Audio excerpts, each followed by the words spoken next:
Hey guys, I was just wanting to make a video on how to build a rabbit hutch. Rabbits are pretty cool. You can use them for meat or just for pets. People use them for meat because they breed like crazy. You get 2 females, 2 does, and a buck. You can start producing in a few months. Anyways, here's how you make one. It's real simple. It's kind of like what you would do for a chicken brooder.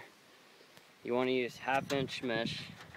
That way, like on the walls, on the floor, everything. Basically, the entire thing is just 1/2-inch mesh. It won't hurt their paws or anything.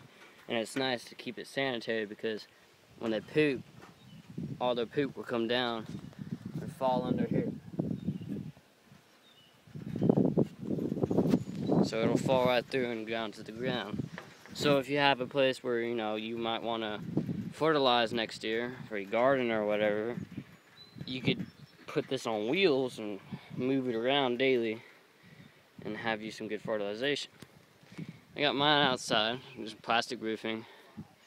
It's 2 by 4 feet by another 2.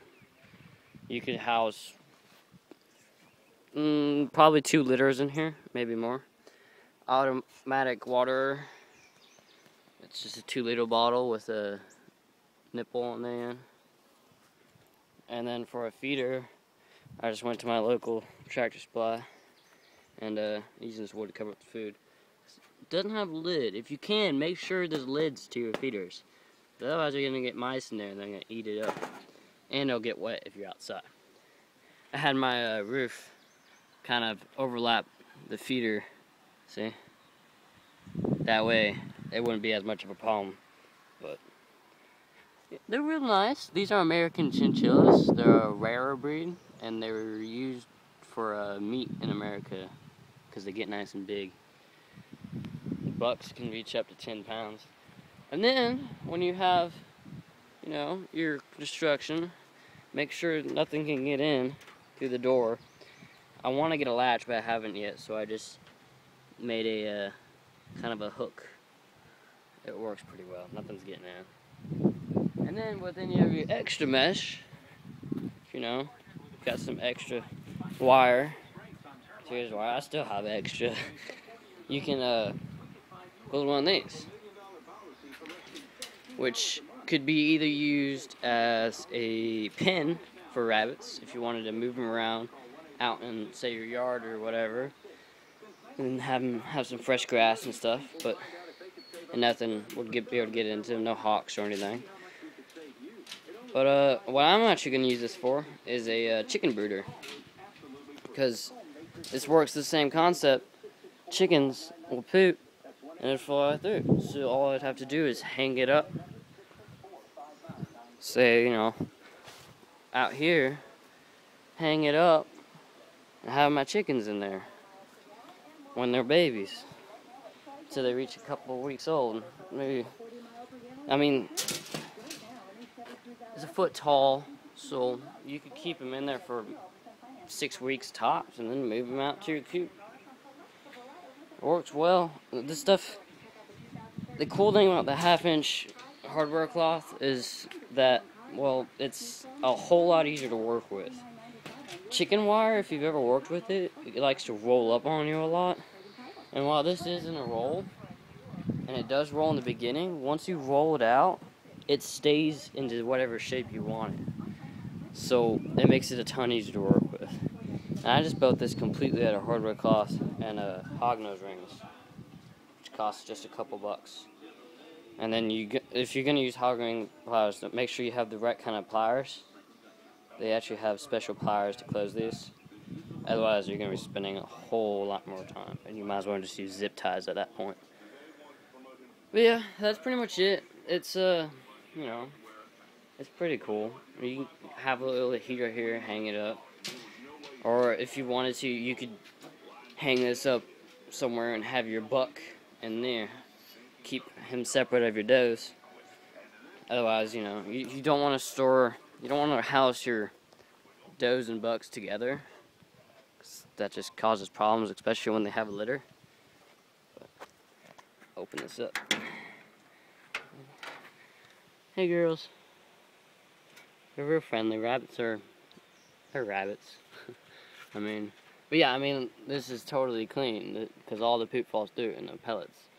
And if you wanted to, you could even stack. You could stack them up. Have another, hutch on top of this one, and the poop would just fall through the wire, hit the roof, and run off. So, I mean, you could double deck them. Saving space if you don't have a lot of space, but I'm sure you. Another thing you want to watch out for, the kind of wood that you use.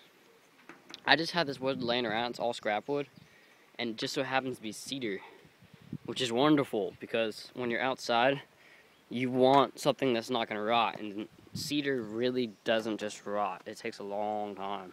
It's really hard wood. So try and use either pressure treated or cedar.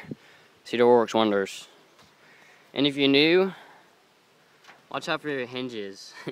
I made the mistake of having the hinge, this part, like right here, and it didn't work that way. You need your hinge on that side. They should be level and flush, but it's as good as I could get it because it kind of cracked. But I'm not really worried about that.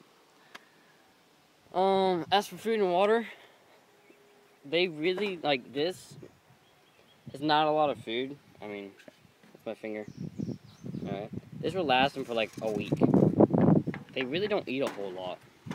And if you give them treats like carrots or whatever, or grass clippings after you mow, they really don't eat a whole lot. And the water, a 2 liter, will probably last them 2-3 days. They drink about maybe half a liter a day per rabbit.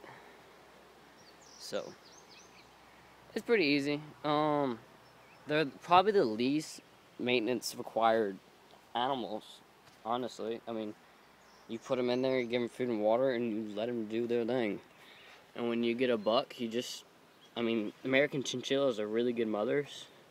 And so you really don't have to do anything. The only thing you got to do is make sure there's no rain hitting them and no draft. I mean, they're going to get wind with 1/2-inch cloth no matter what, which is good because, keeps them cool in the summer. The key is wet and wind. If they're wet and they have wind, then they're cold. And, when you're cold, wind chills just makes it worse. And that's how they get sick and die. So as long as they don't get wet, they're okay. And in the winter, they should have winter coats unless you have some, like, Australian rabbit or something. Never gets cold. Then you won't have a problem. But I used a air compressor, like an air gun, staple gun, to get these down so nice and tight. I've done the old hammer way. It's a pain. If you have a nail gun or a staple gun, it's even if you don't have a staple gun, it's almost worth it just to buy one, because chances are, if you're going to build a rabbit hutch, you're probably going to build other things in the future that will require a staple gun. Because that's just, if you're building a rabbit hutch, that shows your point of interest. And, yeah. So, get a staple gun. It just helps. And it makes everything look nicer. Look how flat this is. It doesn't really flex. The door barely flexes. The floor doesn't flex at all. Staple gun. It's golden. And it makes things way faster. But, alright. Here's your rabbit hutch.